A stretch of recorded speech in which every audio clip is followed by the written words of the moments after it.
Sekolah saya cuma SMA. PDIP apakah dari internal partai atau eksternal? Petugas partai. Pak Taufik mendaftar, kecuali tidak ada sama sekali. Cilacap itu wajib dimekarkan. Cilacap angka penganggurannya nomor 2. 5 tahun ke depan bisa selesai. Enggak. Pembangunan infrastruktur dan pembangunan kawasan-kawasan industri yang nanti jadi PAD bisa ada di sana. Sehingga begitu dimekarkan, berdiri menjadi anak yang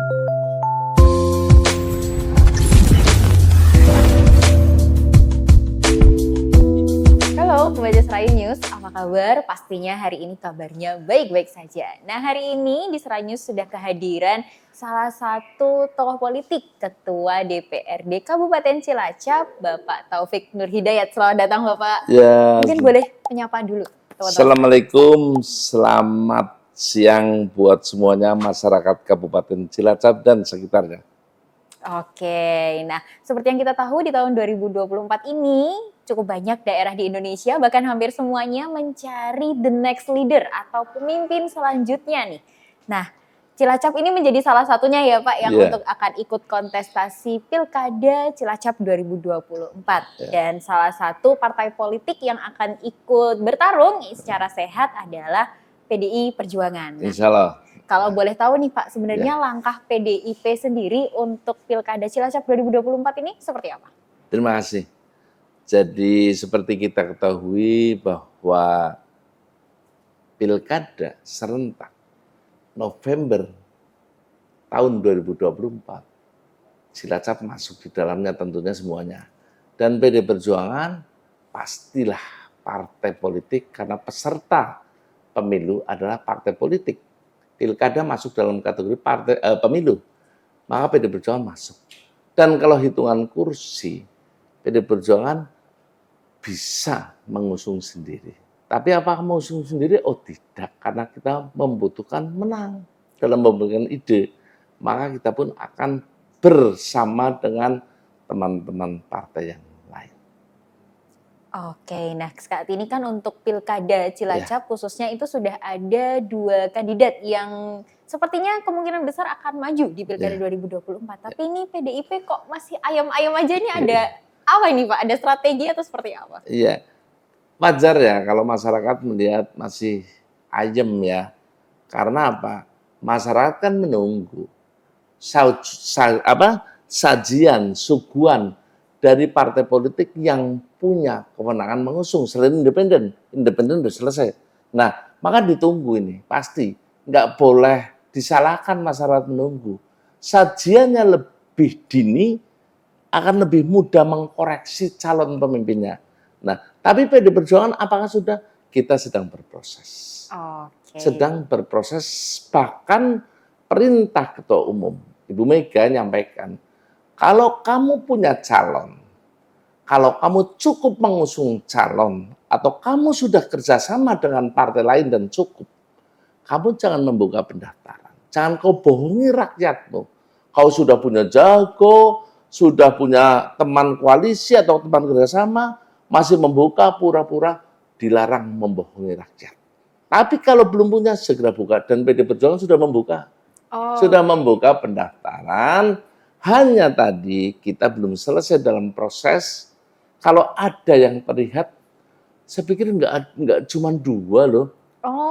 Ya, banyak orang, banyak yang berkualitas, banyak orang baik di Kabupaten Cilacap sebenarnya yang kepengen mungkin, yang berpotensi banyak, tapi yang terlihat barangkali tadi 2 mungkin yang terlihat. Oke, nah kalau kecenderungannya sendiri dari PDIP apakah akan mengusung sosok dari internal partai atau eksternal nih Pak? Ya, jadi begini, apa sih fungsi partai politik? Nantinya partai dipimpin oleh apa? Partai itu dipimpin oleh ide dan gagasan.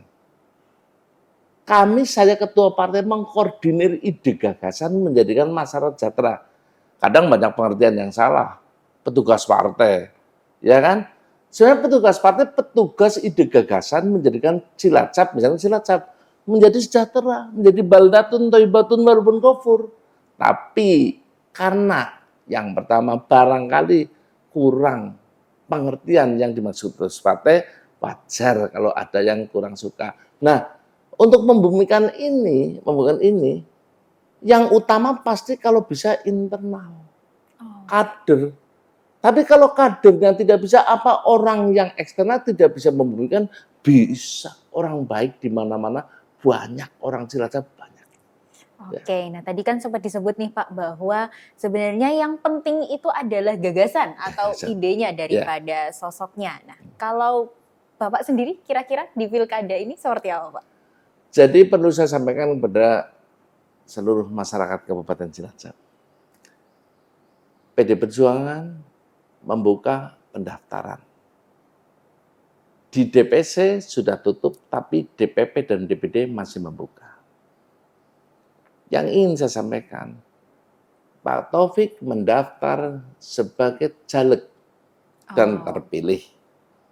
Maka tidak perlu mendaftar. Karena apa? Saya konsentrasi di DPD. Hari ini sudah ada sekian yang mendaftar dan yang terkomunikasi menurut Des Pilkada, laporan ke DPC, ada 3 di PD Perjuangan. 1, Bapak Setio Budi Wibowo, SBW. Satunya lagi Pak Son Haji, satunya Pak Darimun, terkomunikasi. Dan mereka bergotong royong membuat survei. Ini ya, perlu saya sampaikan. Ini masih berproses, Kalau Pak Taufik sendiri tidak mengambil formulir, ya, yang nanti akan direkomendasi, yang utama pasti yang mendaftar. Kalau memenuhi kriteria dari DPP partai yang punya kewenangan penuh. Siapa tidak mungkin orang lewat dikasih rekomendasi dong. Iya. Ya. Tapi kalau kader yang mumpuni bisa juga. Tapi saya pastikan ketua DPC-nya konsentrasi di lembaga legislatif. Kecuali tidak ada sama sekali. Tapi saat ini yang mendaftar lewat PDIP sudah banyak ya Pak untuk Banyak, bahkan tadi masih ada yang berkomunikasi lagi. Kalau kita formalitas pendaftaran di tingkat cabang sebagai kewajiban instruksi. Banyak yang masih menanyakan lagi dan banyak yang masih ingin, tapi yang kemarin daftar ada berapa? 5 ya. Kemudian yang 3 ini keseriusannya diukur dari komunikasi yang intens dan dari gotong royong yang mereka lakukan untuk melakukan survei ini luar biasa. Oke, kalau dari pribadi Pak Taufik sendiri, kenapa sih Pak kok nggak tertarik ke pilkada untuk 2024 sebagai calon bupati? Kenapa kok legislatif Pak? Ya, begini, orang itu kalau kita ingin ya, saya kadang pengen jadi presiden loh, gitu ya, pengen jadi gubernur loh. Tapi kadang kita kan harus sadar diri. Rasa bersyukur itu menjadi sadar diri. Apa sih Taufik lah? Sekolah saya cuma SMA loh. Saya bukan orang pintar, bukan orang berada. Pernah zamannya Pak Frans saya ditugasin jadi wakil bupati Cilacap. Itu juga sesuatu yang membuat masyarakat kaget kok. Hari ini Taufik sudah 2 kali jadi ketua DPD, nikmat apalagi yang akan kau dustakan. Maka rasa syukur itu yang menjadikan saya tidak melakukan manuver apapun, tapi menjalankan instruksi partai. Lebih dari cukup. Kalau sudah pengen jadi presiden, kepengen itu ya. Langsung jadi presiden ya. Kepengen ya. Kalau jadi bupati, apa yang mampu? Menurut orang, wah mampu. Menurut saya kok tidak. Apa saya punya logistik yang cukup untuk pertempuran hari ini? Belum tentu. Tapi kalau kader partai ditugasin, siap. Kalau istilah Jawa, tekluk, tekanan oman, berangkat. Ibaratnya ya, oman saja bisa untuk pegangan. Tapi saya pastikan yang diproses, yang mendaftar di PD Perjuangan. Oke, nah Pak seandainya nih tadi kan disampaikan bahwa PDIP sendiri masih berproses ya untuk siapa nih kira-kira sosok yang pantas untuk diusung ke Pilkada 2024. Andai kata nanti ternyata Pak Taufik yang didhawuhi untuk maju sebagai calon Bupati Cilacap. Apalagi kan ini Pak Taufik sudah memimpin DPRD Cilacap udah 2 tahun nih, kan harus melepas ya Pak berarti kalau misalnya ketuaan. Eman-eman nggak sih Pak? Atau gimana Pak? Jadi kalau cerita kata tugas, keluarga TNI Polri dengan sumpah jabatannya saat ditawarin mau tugas di Papua, saya yakin kok nggak milih, ya. Iya. Saya yakin nggak milih kok. Nah, tapi kalau sudah kata-kata tugas, siapapun pasti berangkat. Kader partai, siapapun berangkat. Hanya proses ini, proses yang melalui tadi jenjang pendaftaran. Ada tahapan. Ini yang diproses.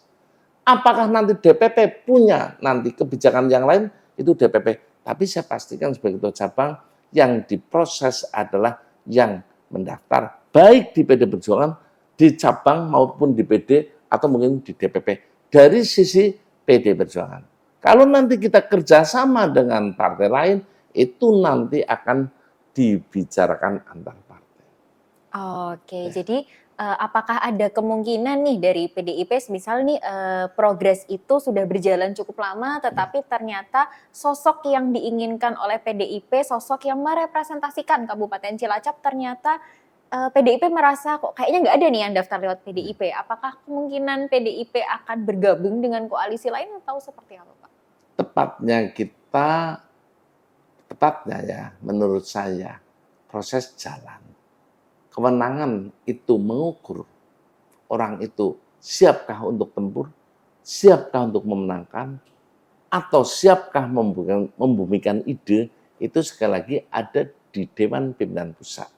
Hanya kalau cerita bergabung tidak, ini sebenarnya bukan soal orang per orang.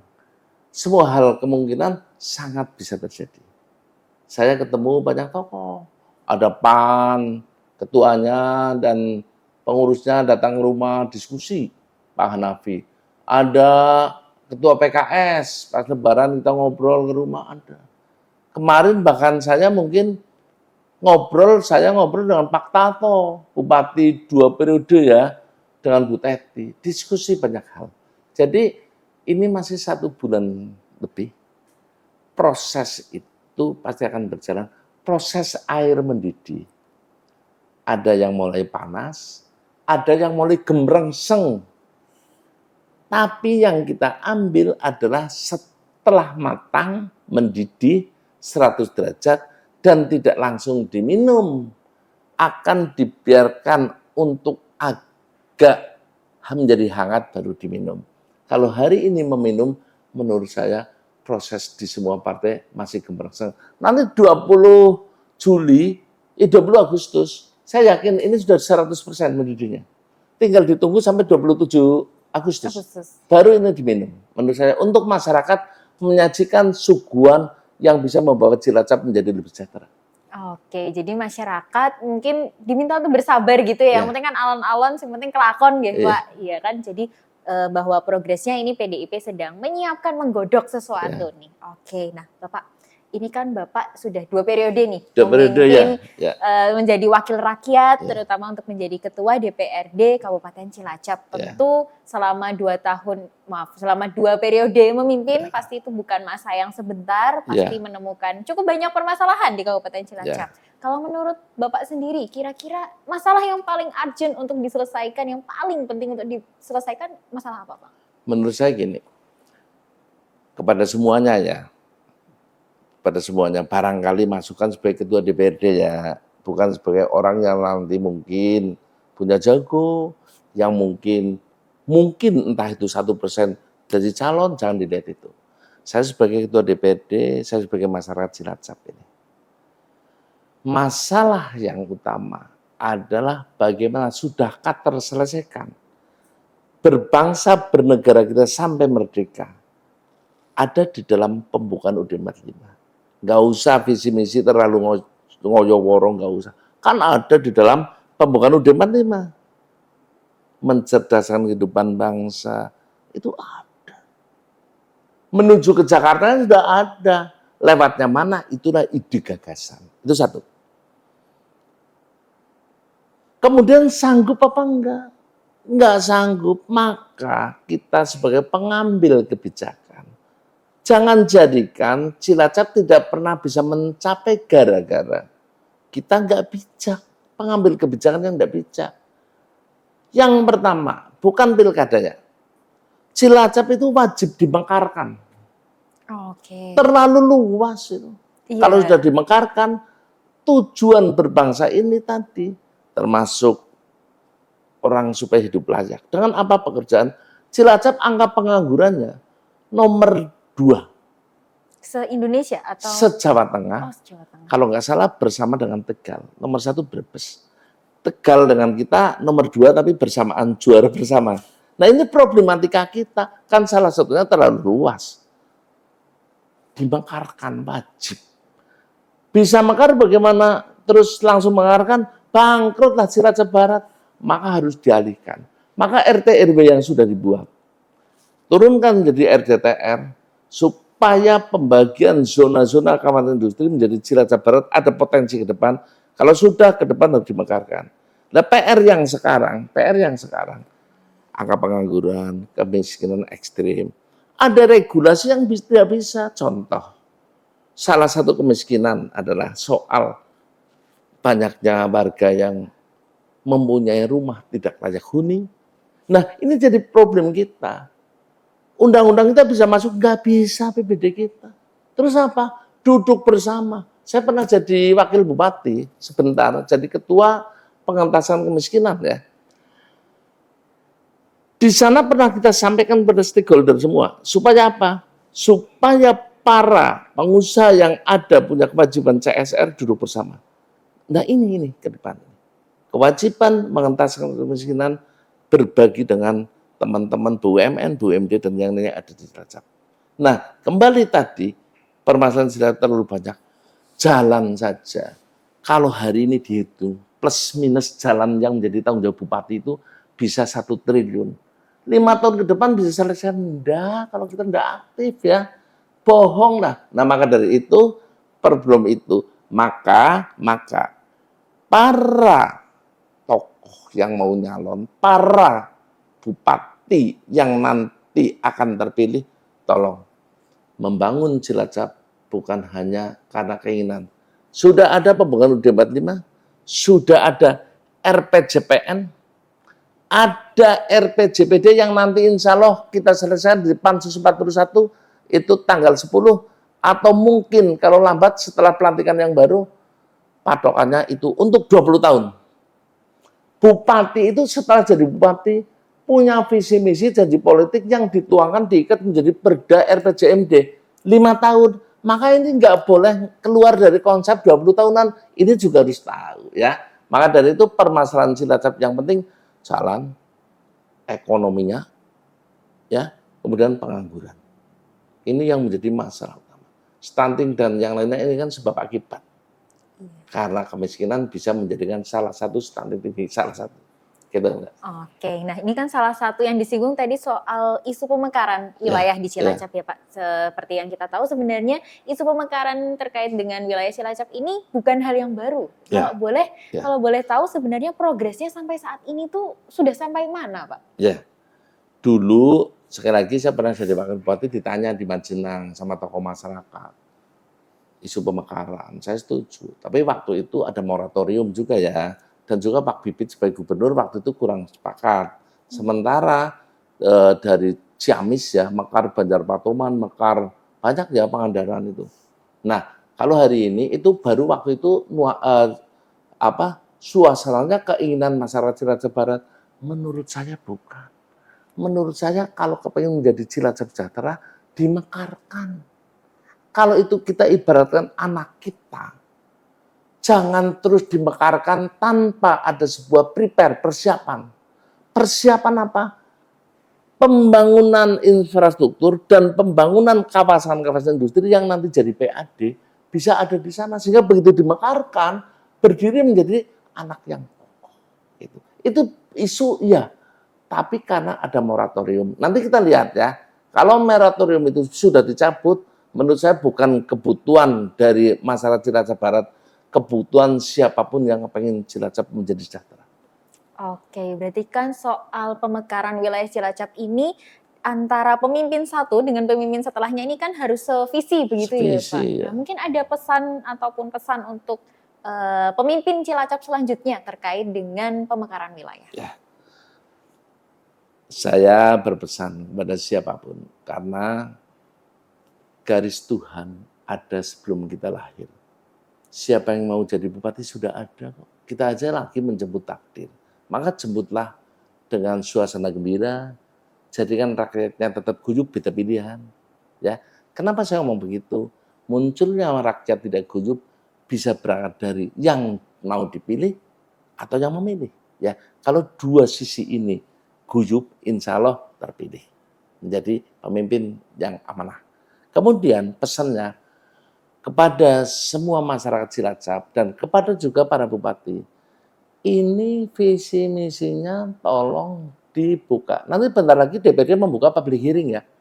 Untuk RPJPD, ya, rencana pembangunan jangka panjang daerah 20 tahun.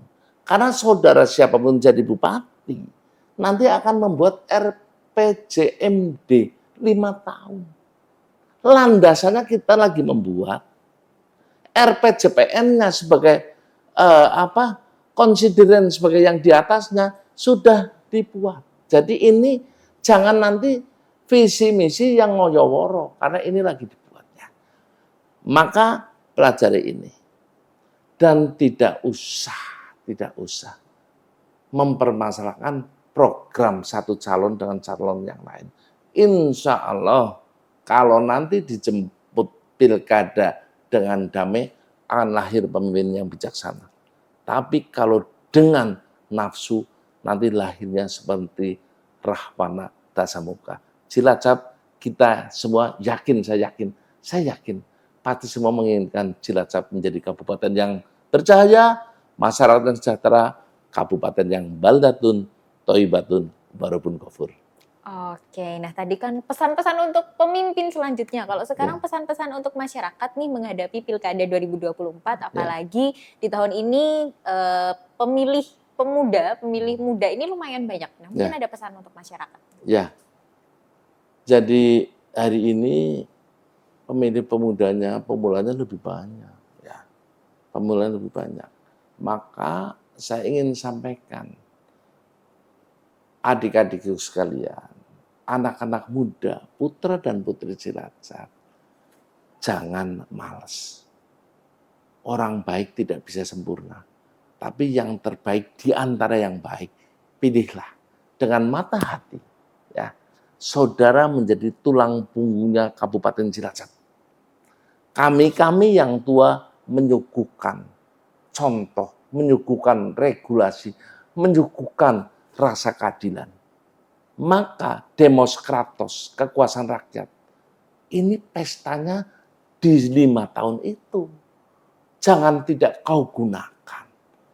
Kau pemuda Cilacap, semua anak muda Cilacap, saya yakin pemudanya TUPBKT. Gunakan hak pilihnya, jadikan tidak hanya pemilih, tapi menjadi motor penggerak Cilacap yang damai, Cilacap yang sejuk, Cilacap yang bercahaya.